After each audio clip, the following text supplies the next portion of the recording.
If you have a Can-Am with power steering issues, whether it's stiff, where it says check DPS, or if you have fault code P1F00 and the steering feels like this, the problem lies in the dynamic power steering module. That module can be found right here. Pretty easy to take off.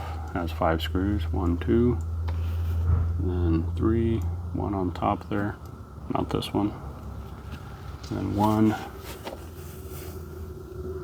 on the side right there.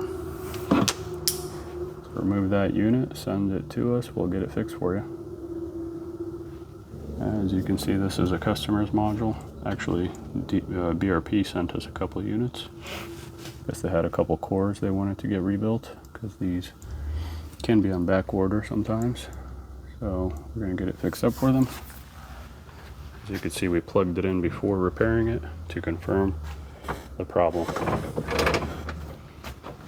That wraps it up for this video. Thanks for watching.